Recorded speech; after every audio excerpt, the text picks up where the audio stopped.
I was in the Target checkout line when the woman behind me asked how many weeks along I was. I told her 27.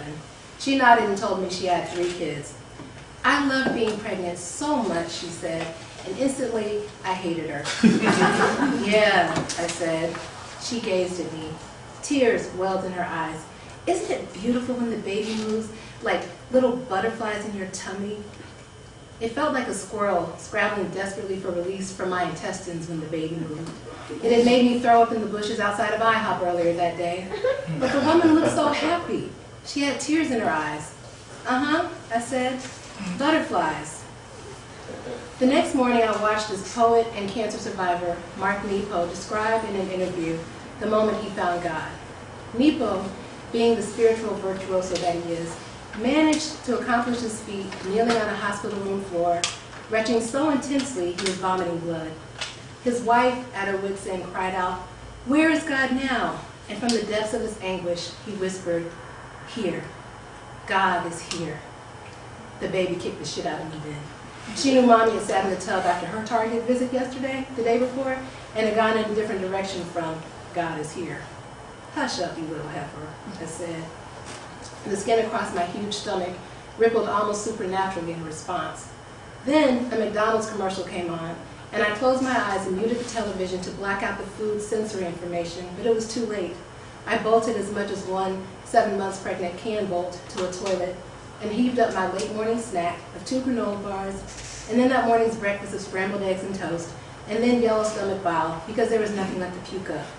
And from the depths of my anguish, I whispered, "Fuck, fuck, fuck, fuck." When I hoisted myself to my feet, I already knew what I'd seen in the mirror. I felt like I was knocking on death's door with gray, bony fingers, but by the weirdest twist of irony, I looked like one hot, pregnant somebody. Skin glowing, a sparkling, rich caramel, hair African goddess thick and lustrous, breast implant level alert. That's changed. Belly high and round as a basketball, ass in pow, pow, pow mode. I looked good as hell, I really did, except for the yellow throw up on the corner of my mouth. I had to eat. An empty stomach induced not just regular nausea, but the kind that made my insides curl up on themselves and scream. But I couldn't eat, I just couldn't. The mere sight of food made me throw up. This being a vicious circle though, eating was the only thing that kept me from throwing up. Tears sprang to my eyes, and despair's shroud rustled against my arm. "Go ahead and cry," she said, "because nobody wants to fool with you anymore. Even the devil told you no thanks, and you can't get even that yahoo to..." I had to cut her off. Not because she was lying, but because I had to eat, and I had to act fast. So I asked very politely if we could take a rain check and cry after I ate, when I wasn't feeling quite so sick. She said no, that we had to cry now so we could lie down for the rest of the day together. I said that crying simulated the vomiting, heaving motion and would make things even more awful for me right now. "But I'm all you have left," she said, only now she was squeezing me. And that's when I told her to get the fuck off me, brushed my teeth very carefully so as not to activate my gag reflex, and lurched to the kitchen to microwave a hungry man frozen chicken dinner. She hadn't had to bring up a whole devil debacle. That was just mean-spirited. But then, despair could be like that. Bitch. I was ecstatic to find out I was pregnant. So was Carrie, my partner of 4 years. We hadn't planned for a baby, but we both wanted kids, so we weren't exactly not planning as diligently as we had in the past. This is what you call birthday sex. That's what happened. When the nausea began in the 5th week, I felt I was part of the club my friends been talking about for so many years. I Googled the term 5 weeks pregnant and nauseous. The club was huge. The sickness, it seemed, was a rite of passage.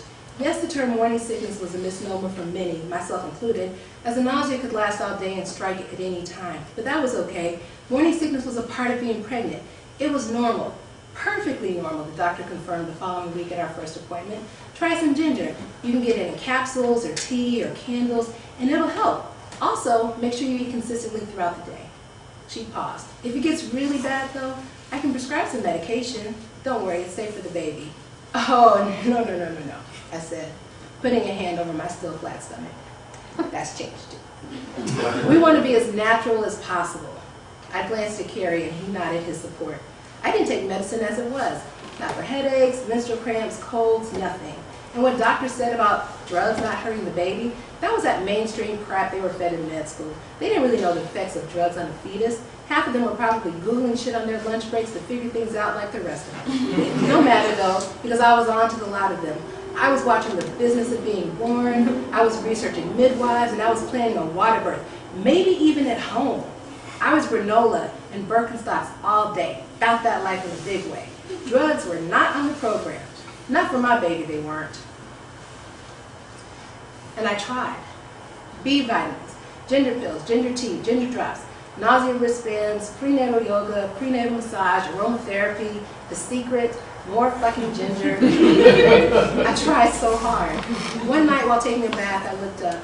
I said, "Dear God, you know me, I'm good people, and I know you're good too. So I'll tell you what, I'm going to be extra good, and I'm going to have faith in you to take this nausea away. Because in you, all things are possible, especially for the good people." We all say you don't play favorites, but let's be real. How can you not like the people who act right more than the assholes? As a matter of fact, I'm going to thank you in advance for this wonderful work you're going to do in me. Because that's right, God, I am down with The Secret. So thank you, God. Thank you. As a matter of fact, thanks again.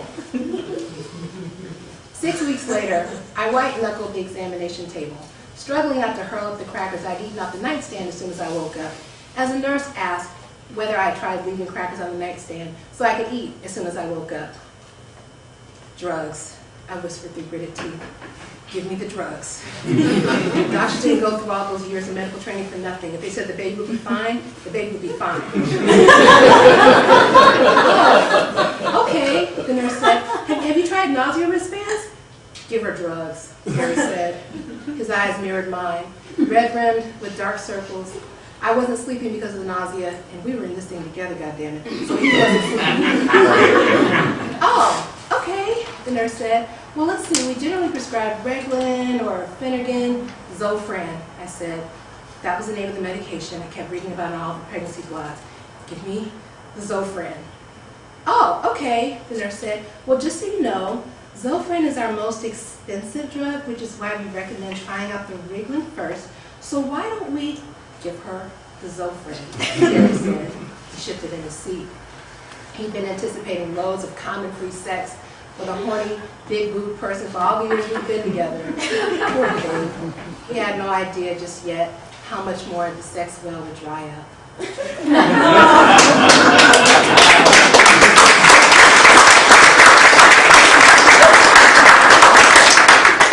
Bit of nonfiction, and there's a happy end of the story, but it got worse before it got better. But yeah, the essay is on, if you go to Leslie Quigley's on Amazon, then you can find it there, and you can read the rest of it.